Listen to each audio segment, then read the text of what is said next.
오늘 시글락에 임한 은혜라는 제목으로 말씀을 함께 나누겠습니다. 한 주간 어떻게 보내셨습니까? 여러분 아마 많은 분들이 녹록지 않은 한 주간을 보내다가 이 자리에 지금 앉아 계실 것으로 그렇게 생각이 됩니다. 직장 상사의 압력에 못 이겨 그 일이 잘못인 줄 알면서도 그냥 눈 감았어야 할 상황이 있었을 것이고, 또 이득에 마음이 약해져 또 자신이 피해 입는 것을 그것이 두려워서 하지 말았어야 할 말과 행동을 했을 수도 있을 것입니다. 어떤 분은 이제 그 딸린 가족 때문에 어쩔 수 없이 버텨야 하는 상황도 있었습니다. 자신이 크게 잘못한 것이 아님에도 불구하고 상대의 비위를 맞추기 위해서 이제 억지 웃음을 지으며 이제 굽신거리기도 했을 것입니다. 그리고 그런 자신의 모습을 보면서 자괴감 때문에 잠 못 이루는 밤을 아마 보내기도 했겠죠. 이렇게 사는 것이 맞나? 꼭 이렇게 살아야 되나? 이런 혼잣말을 대내며 지났던 또 한 주간이기도 했을 것 같습니다. 여러분, 본문의 다윗이 시글락에서 보냈던 그 1년 4개월간 시글락에서 보냈다고 하는데, 그 기간이 바로 다윗에게는 이렇게 괴롭고 고통스러운 그러한 시간이었습니다. 인생에서 지우고 싶었던 장소, 또 지우고 싶었던 시간, 기억들이 있다면 여러분 그런 기억들이 다 있으실 텐데, 다윗에게는 바로 그러한 기억, 시간, 장소가 시글락이었던 것이죠. 생존을 위해 비굴해지기도 하고 또 남을 속이기도 하고 엉뚱한 사람들을 희생시켜야 했던, 그래서 억지로 버텨야만 했던 시간, 그 1년 4개월의 시간이 바로 시글락에서 다윗이 보냈던 시간입니다. 여러분, 우리가 잘 알듯이 다윗은 사무엘을 통해 왕으로 기름 부음을 받았습니다. 그러나 얼마 되지 않아 당시 실권자 왕이었던 그 사울의 시기심으로 인해서 어떻게 됩니까? 도망자 신세로 전락을 해버립니다. 이 자신을 죽이려고 끈질기게 추격해오던 사울을 이제 피해서 다윗이 광야에서 숨어 지냈던 그 시간이 거의 이제 성경에 정확하지는 않지만 대략 한 10년 정도의 시간으로 추정합니다. 여러분, 말이 쉽지. 이 10년간 이런 살해의 위협 속에서 누군가 나를 죽이겠다고 쫓아오는 그 위협 속에서 그가 도망 다녔던 이 시간이 얼마나 고통스러웠겠습니까?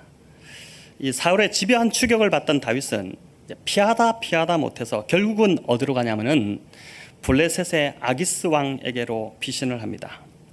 사울이 오늘 1절에서도 말하고 있듯이 적국까지는 설마 사울이 쫓아오지 못하겠지, 이런 생각을 가지고 들어간 것입니다. 여러분, 오늘날에도 한국에서 큰 사고 치면 어떻게 합니까? 동남아시아나 이렇게 중앙아시아 같은 경우로 이렇게 숨어 들어가지 않습니까? 그런데 문제는 다윗이 망명한 이 지역이 참 문제가 될 소지가 너무도 많은 곳이었다는 것입니다. 여러분, 이스라엘이 가장 싫어하는 그 여러 나라들이 있는데 그 가장 싫어하는 나라, 대표적인 나라가 바로 이 블레셋이었습니다. 이스라엘 사람들은 블레셋 사람들이다 하면 치를 떠는 그러한 민족이었죠. 다윗이 이런 사람들과 지금 손을 잡았다는 것은 후일에 왕이 될 때 이것은 큰 흠집이 될 만한 상황이었습니다. 여러분, 오늘같이 청문회를 연다면 반드시 하차할 빌미거리가 되는 그러한 일이었죠. 당시 블레셋은 이제 5개의 도시로 이루어진 도시국가 연합체였습니다. 다윗은 그 중에 가드라는 도시로 망명합니다. 여러분, 가드 들어보셨습니까? 익숙합니까?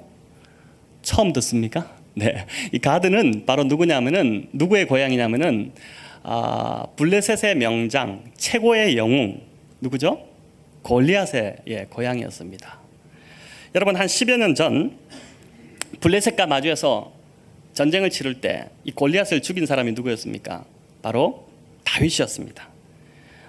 그 블레셋을 물리쳤던 다윗이었는데, 지금은 블레셋과 싸우기커녕 그 골리앗의 고향인 가드로 그가 망명을 해 들어가고 있고, 그들의 환심과 호감을 어떻게 하면 살까 싶어서 참 비굴해져 있고, 오히려 이 오랜 숙적이었던 이 블레셋과 지금 동맹을 맺는 그러한 관계까지 가버립니다. 자, 왜 이렇게 그가 했을까? 이유는 단 한 가지입니다. 뭐냐면은 살아남고 싶었기 때문입니다. 살기 위해서 그가 이런 선택을 하게 됩니다. 여러분, 이렇게 하지 않고는 더 이상은 살 수 없기 때문에 다윗은 오랜 숙적의 땅에서라도 살기 위해서 아기스 왕 앞에 엎드린 것입니다. 그리고 그가 얻어낸 땅이 바로 이스라엘과 블레셋의 그 접경 지역이었던 이스라엘 남단에 있던 시글락이라는 아주 사람이 살기에는 좋지 않은 환경의 그 사막 땅이었습니다. 이 고통의 시기, 10년간 쫓겨나가 다니는 이 고통의 시기에 만약 그가 혼자였다면 어떻게라도 좀 버텨보았겠지만은 딸린 식구들이 참 많았습니다. 그에게는 오늘 본문에도 나와 있지만 2명의 아내가 있었고 또 자식들이 있었겠죠. 그리고 무엇보다도 그와 함께하는 600명의 용사들이 있었습니다. 여러분 생각해 보십시오. 자신이 한두 끼 안 먹는 것은 그냥 견딜 수 있는데 이 600명의 삼시세끼를 책임져야 한다는 그 부담이, 그 스트레스가 얼마나 컸겠습니까? 이들을 살리기 위해 이 다윗은 명분이고 정의고 뭐 이런 것, 또 율법이고 뭐 이런 거 다 내려놓고 그런 것이 지금 중요한 것이 아니라 어떻게든 간에 좀 살아야겠다, 이런 마음으로 이 숙적 블레셋의 아기스 왕 밑으로 그가 들어가게 됩니다. 다윗은 군사 600명을 데리고 내려가서 이 아기스와 블레셋 왕 아기스와 동맹 관계를 맺었습니다. 내가 당신에게 충성을 다할 테니 자신들이 살 수 있는 땅을 좀 마련해 주시오, 이렇게 이야기한 것이죠. 여러분, 아기스가 이 말을 들으면서 아기스 왕의 입장에서 보니까 어떻습니까? 지금 다윗이 사울과 원수지간이라는 것을 알고 있기 때문에 요놈을 잘만 좀 이용하면 내가 이스라엘을 좀 이렇게 견제하는 그러한 세력으로 좀 이용해 먹을 수 있겠다, 이런 판단이 들었습니다. 그래서 아기스가 머리를 굴리다가 하사한 땅이 어떤 땅이었냐면은 바로 시글락이었습니다. 여러분, 시글락은 아까도 말씀드렸지만 이스라엘의 남단 네겝이라고, 여기 네겝 나오는데 이 네겝가 사막 지역입니다. 사막 지역으로 블레셋과 이스라엘의 접경이 되는 그 지역이었습니다. 한마디로 말해서 이제 이스라엘을 견제하는 목적으로 다윗을 그곳에 그 땅을 주면서 넌 여기서 좀 이스라엘을 견제하라, 이렇게 이제 한 것입니다. 여기서 이 땅에서 이 시글락에서 다윗이 1년 4개월을 보내었다라고 성경은 말씀합니다. 그러나 그냥 시간만 때운 것이 아니었습니다. 아기스를 향한 충성심을 보여야 했습니다. 굉장한 부담감이 있는 것입니다. 그냥 편하게 그 땅에서 마음껏 사는 것이 아닙니다. 공짜가 아닙니다. 밥값을 해야 했던 것입니다. 눈칫밥을 먹은 것이죠. 여러분, 이 아기스라는 인물이, 블레셋 왕 아기스가 결코 만만한 인물이 아니었습니다. 다윗은 자신이 조국 이스라엘을 배신한 자다, 나는 이스라엘의 배신자라는 것을 계속해서 증명해 보여야 했습니다. 그래서 이것을 보이기 위해서 그가 했던 것은 뭐냐면은 변방에 있는 이스라엘 마을들을 계속해서 습격해서 그 노략물을 아기스에게 가져서 오늘은 내가 이 이스라엘 마을, 이스라엘을 쳤습니다, 오늘은 이스라엘의 이 마을을 쳤습니다 하면서 그것을 증명해 보이는 일을 해야 하는 것이었습니다. 여러분, 다윗은 오늘 본문에도 나오지만 매일 이스라엘 마을들을 노략질하는 것 같은 행동을 했지만 실은 이스라엘을 친 것이 아니라 그가 어떻게 자기 백성을 치겠습니까? 왕인데, 왕으로 기름 부음 받은 자인데, 그것이 아니라 이스라엘의 오랜 숙적이었던 적들이었던 남방에, 특별히 아말렉 족속들이 사는 마을들을 습격합니다. 그렇게 해서 그 노략물들을 아기스에게로 가져옵니다. 여러분, 그 내용이 8절에서 12절에 나옵니다. 그런데 한 마을을 습격하면 참 잔인하게도 그 마을의 사람을 한 명도 살리지 않고 다 죽여버렸습니다. 여러분, 그렇게 했던 이유가 혹여나 누가 하나가 살아서 아기스 왕에게 와서 다윗이 지금 우리를 쳤습니다, 이거 어떻게 된 겁니까? 라고 이렇게 이야기한다면은 자신이 지금 이스라엘을 쳐서 노략물을 가지고 오고 있다는 그 거짓말이 탄로날까 싶어서 그렇게 잔인한 행동을 하게 됩니다. 여러분, 이렇게 노략물을 가져오는 다윗을 보면서 이 아기스 왕은 점점 더 다윗을 신뢰하기 시작했습니다. 그리고 심지어 동료로까지 여기게 됩니다. 생존을 위해 어쩔 수 없는 선택이었지만 이런 일이 반복되면서 갈수록 비굴해지는 자신의 모습에 다윗의 마음이 과연 편했을까? 여러분 굉장히 불편했을 것입니다. 하나님의 백성 이스라엘의 왕으로 내가 기름 부음 받았는데 내가 지금 이렇게 살아도 되는 것인가? 내가 지금 이렇게 사는 것이 과연 맞는가? 라는 그 의구심이 왜 들지 않았겠습니까? 여러분, 그런데 그때 참 더 큰 상황이, 더 괴로운 상황이 다윗에게 닥쳐옵니다. 바로 그것은 뭐냐면 블레셋이 이스라엘과 전쟁을 치르기로 결정한 것입니다. 여러분, 이 전쟁에서 길보아 산에서 누가 죽습니까? 사울과 요나단이 죽습니다. 사무엘상 28장 1, 2절이 그 내용을 기록하는데 이렇게 됩니다. 제가 한번 읽겠습니다. 그때에 블레셋 사람들이 이스라엘과 싸우려고 군대를 모집한지라 아기스가 다윗에게 이르되 너는 발키알라 너와 네 사람들이 나와 함께 나가서 군대에 참가할 것이니라. 다윗이 아기스에게 이르되 그러면 당신의 종이 행할 바를 아시리이다 하니 아기스가 다윗에게 이르되 그러면 내가 너를 영원히 내 머리 지키는 자, 이건 호위병입니다. 채측근에서 나를 지키는 자로 너를 삼으리라 하니라. 블레셋이 급기야 이스라엘과 전쟁을 치르기로 결정한 것입니다. 이것은 그냥 사소한 국지전이 아니라 아주 큰 전쟁을, 블레셋이 이스라엘을 잡아먹겠다는 전쟁을 치르기로 한 것입니다. 여러분, 이 얼마나 고민되는 상황입니까? 왕으로 기름 부음 받은 자가 지금 동족과 싸워야 돼, 자기 백성을 죽여야 될 상황입니다. 그렇게 해야 될지 아니면 아기스를 배신하고, 배신하는 것도 아니죠. 지금 계속 속이고 있으니까 뒤에서 뒤통수를 쳐서 이 블레셋과 싸우고 명예롭게 전사할 것인지, 그래서 명예를 지킬 것인지, 여러분 그런 고민입니다. 그래서 이러지도 못하고 저러지도 못하면서 눈치를 살피며 그가 결국은 어떻게 하냐면 어쩔 수 없이 전쟁에 따라 나섭니다. 어떻게 해야 될지 모르는. 여러분 1년 전쯤으로 볼 수 있겠죠. 생존의 문제 때문에 어쩔 수 없이 내렸던 그 결정이 오늘 이 순간만큼 그렇게 후회될 적이 없습니다. 내가 왜 그때 시글락으로 내려갔던가. 그러나 하지만 지금 이 순간조차도, 그렇게 고민하는 이 순간조차도 제대로 된 결정을 못하고 그냥 질질 끌려가고 있는 이 다윗의 모습, 좌절하고 있는 그 모습을 여러분 상상이 되지 않습니까? 다행히 이 전쟁에서 다윗이 빠지게 됩니다. 다윗과 그의 용사 600명이 빠지게 되는데, 왜 빠지냐면은 블레셋 왕의 참모들이 회의를 했는데 왕에게 강력하게 항의합니다.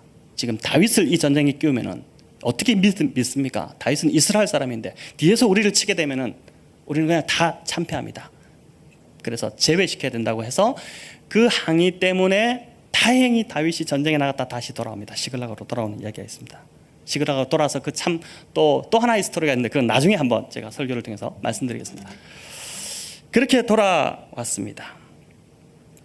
여러분, 다윗이 얼마나 큰 안도의 한숨이 나왔겠습니까? 살았다. 그러면서 하나님이 지금 뭔가 하신다는, 뭔가 알 수 없는 하나의 하나님의 일하심이 그가 느껴지지 않았겠습니까? 여러분, 오늘 본문을 보면서 어떻게 다윗이 이럴 수 있을까? 우리가 이렇게 탓하지 못하는 것은 저와 여러분 역시 이런 부끄러운 결정을 내릴 때가 너무 많았다는 것입니다. 인생의 풍파로 몹시 지쳤을 어느 순간에 우리 대부분은 어쩔 수 없이 살기 위해서, 살아야 하기 때문에 여러분 시글락을 선택했던 때가 많이 있을 것입니다.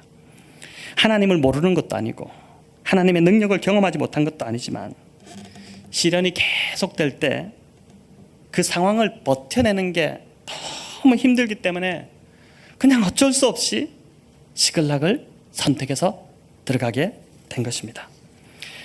여러분, 그런데 재미있는 것은 성경에 시글락에서 다윗이 거주했던 이 이야기가 사무엘상 27장에만 나오는 것이 아니라 역대상 12장에도 동일하게 기록을 합니다. 그런데 역대상에는 사무엘상과 좀 다른 관점으로 이 다윗의 이야기를, 시글락에서의 다윗의 이야기를 접근하고 있습니다. 자, 12장 1절 우리 같이 한번 읽어보겠습니다. 시작. 다윗이 기스의 아들 사울로 말미암아 시글락에 숨어 있을 때에 그에게 와서 싸움을 도운 용사 중에 든 자가 있었으니, 시글락에 숨어 있을 때에 다윗에게 와서 다윗을 도우러 온 용사들이 오기 시작했다는 그 그 기록을 지금 역대상이 우리에게 보여주고 있습니다. 여러분, 그 시글락에서 다윗은 생존을 위해서 그냥 초라하고 부끄러운 삶을 살고 있었는데, 그렇기 때문에 그가 하나님을 위해서 할 수 있는 것이 별로 없었습니다. 뭘 하고 있었어요? 하나님의 영광을 위해서 그가 뭘 하고 있었을까요? 그냥 오로지 살기 위해서 그냥 발버둥 치고 있을 뿐이었습니다. 그런데 그런 순간에도 중요한 것은 하나님은 다윗을 위해서 일하고 계셨다는 것입니다. 다윗이 다시 하나님을 위해 일어날 수 있도록, 다윗을 향한 그 계획이 이루어질 수 있도록 용사들을 준비시키시고 다윗에게 보내시기 시작하는 일들을 시작하신 것입니다. 여러분, 그 중에 가장 먼저 나오는 용사들이 바로 누구냐면 2절에 베냐민 지파 사람들입니다. 이 12장 2절 중요한 구절인데 우리 같이 한번 읽어보겠습니다. 그들은 활을 가지며 좌우 손을 놀려 물매도 던지며 화살도 쏘는 자요 베냐민 지파 사울의 동족인데 그 이름은 이러하니라. 여러분, 이 구절이 어떤 의미가 담겨 있냐면 이런 것입니다. 다윗을 도운 용사 중에 가장 먼저 소개한 사람들이 누구냐면은 다름 아닌 베냐민 지파 사람들입니다. 이들이 누구냐면 사울의 동족이라고 나오죠. 다윗을 죽이려고 그렇게 10여 년간 쫓아다녔던 사울이 베냐민 지파입니다. 여러분, 팔은 안으로 굽고 가재는 개편이라는 우리말이 있지 않습니까?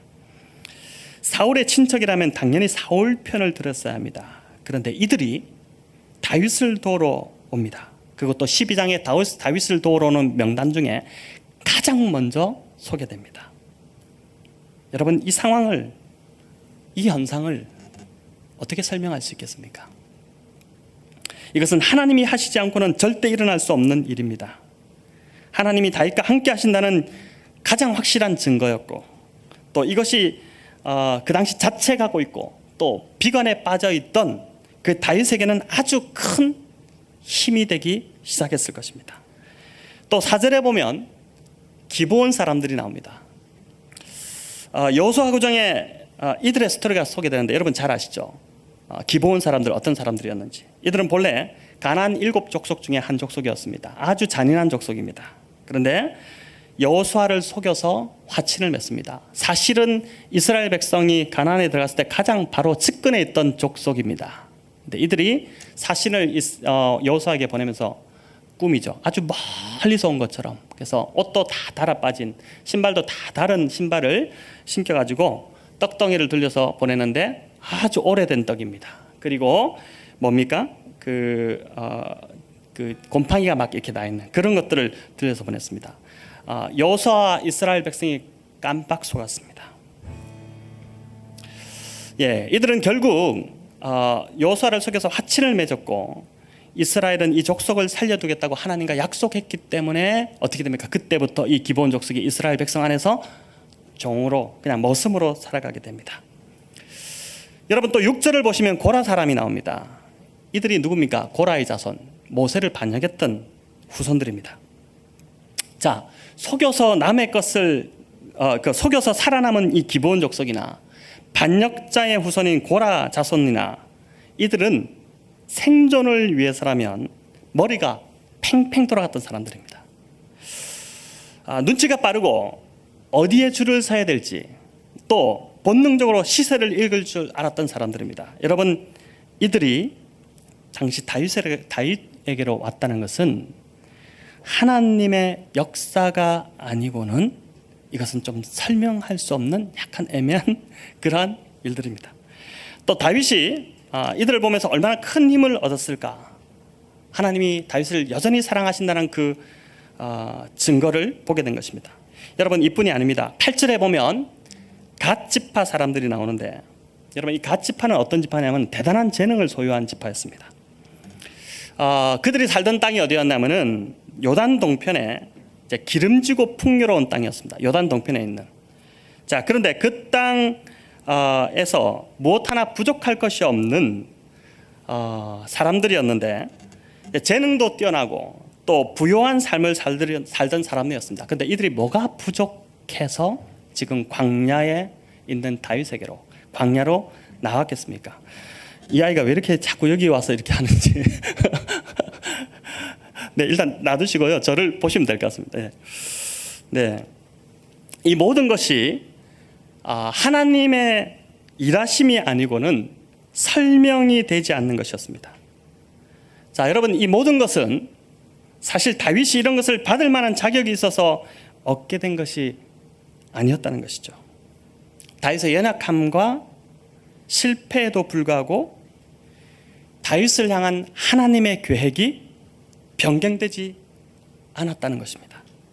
변함없이 다윗을 사랑하시는 그 하나님께서 다윗이 스스로를 자책하고 있을 때에도 여전히 일하고 계셨던 것입니다.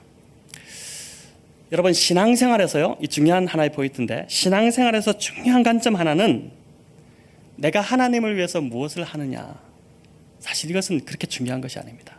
더 중요한 것이 뭐냐면은 하나님께서 지금 나를 위해서 무엇을 하고 계신지를 보는 눈이 열리는 것입니다. 사무엘상 27장 1절에 보듯이 여러분, 다윗이 한 것이라고는 부정적이고 비관적인 생각뿐이었습니다. 우리 다시 한번 읽어볼까요? 제가 화면을 한번 읽겠습니다. 다윗이 그 마음에 생각하기를 내가 후일에는 사울의 손에 붙잡히리니 블레셋 사람들의 땅으로 피하여 들어가는 것이 좋으리로다. 자, 보십시오. 다윗이 그 마음에 생각하기를 내가 아마 이후에는 사울에게 붙잡힐 것이다. 이런 부정적 생각. 여러분, 삶이 힘들 때 이런 부정적 생각이 찾아오기 마련입니다. 당연히 오죠. 근데 이런 부정적 생각이 찾아올 때 어떻게 됩니까? 생각이 꼬리에 꼬리를 물기 시작하면서 나중에는 어떻게 됩니까? 현실은 적으로 이루어지고 있지도 않는데도 불구하고 그 생각이 우리를 완전히 사로잡아 버립니다. 다윗이 시글락으로 도피해버린 것도 바로 이런 부정적 생각이 그 바로 출발점이었습니다. 우리가 하나님 앞에서 하는 것이라고는 사랑한 것이 하나도 없고, 사실 이 다윗처럼 이런 부정적 생각과 행동들밖에 없지만, 그러나 선하신 하나님께서는 이런 우리들이 다시 일어나서 사명을 감당할 수 있도록 우리를 도우신다는 그 말씀입니다. 여러분, 인생을 살다 보면 우리는 모두 연약하기 때문에 어쩔 수 없는 상황에서 시글락을 선택할 때가 많이 있습니다. 여러분, 그러다 정신이 들었을 때 부끄러운 자신의 모습에 어떻게 됩니까? 자책하죠. 하지만 하나님은 우리의 실패에는 관심이 없다고 하십니다. 우리 자신은, 또 사람들은 그래, 네가 그렇게 했으니까 그런 열매를 먹는 것이지, 이렇게 말을 할 것입니다. 또 사단이 무엇보다도 우리에게 그렇게 말합니다. 그러나 하나님은 우리의 실패에는 관심이 없고, 무엇보다도 하나님은 우리가 빨리 오히려 좀 털고 일어나기를 원하십니다. 그리고 우리를 향한 하나님의 그 선하신 계획, 앞으로 우리를 통해서 이루어 가실 그 하나님의 선하신 계획, 그것에 더 큰 관심을 가지시는 것이죠. 여러분, 다윗이 시글락에 머물 때도 여전히 그냥 비관적인 삶, 하루하루 어떻게 또 먹고 살아야 되나, 이렇게 삶을 살아갈 때도 하나님은 여전히 다윗을 위해서 준비하셨던 것처럼 하나님은 오늘도 변함없는 사랑으로 우리를 위해 일하시는 분이십니다. 분명한 건 저와 여러분의 미래를 책임지는 것은 우리가 가진 재물도 또 능력 있는 우리 주변의 어떤 사람도 아니라는 것이죠. 여러분, 저와 여러분의 미래는 하나님이 책임지십니다. 그 하나님께서 우리의 실수와 연약함에도 불구하고 변함없이 저와 여러분의 삶에서 일하고 계심을 믿으시기 바랍니다. 그 하나님을 신뢰하고 이번 한 주간도 어떻게 보면 실패를 밥 먹듯이 하는 나를 위해서, 여러분, 하나님께서, 제가 지난주에 그랬어요. 지난주에 계속 이 말씀 묵상하는 가운데 계속 하나님께서 지금 나를 위해서 무엇을 하고 계신가, 이것을 계속 생각하려고, 이것을 보려고 저의 눈을 떠서, 영적인 눈을 떠서 계속 그것을 보려고 그렇게 이제 순간순간 생각을 깨우려고 했었습니다. 과연 하나님께서 나를 위해서 지금 뭘 하고 계신가? 여러분, 그것을 볼 때 어떻게 됩니까? 그것이 지금의 우리의 그 실패의 자리를 믿고 일어나는 힘이 되는 것입니다. 여러분, 이번 한 주간 여러분들도 이 말씀을 붙잡으시면서 나는 실패하고 나는 쓰러지지만 나는 연약하지만 그러나 그런 연약한 나에게 찾아오셔서 나의 실수를 지적하는 것이 아니라 내가 그것은 관심 없고 내가 너를 향한 그 계획에 여전히 그 계획은 변함이 없고 내가 너를 그렇게 사용하실 거다. 그렇게 해서 내가 너를 준비하고 있다라는 그것을 준비하시기 위해서 나를 위해 일하시는 하나님의 일하심에 눈두시는 그런 은혜가 저와 여러분 가운데 있기를 우리 주님의 이름으로 축원합니다.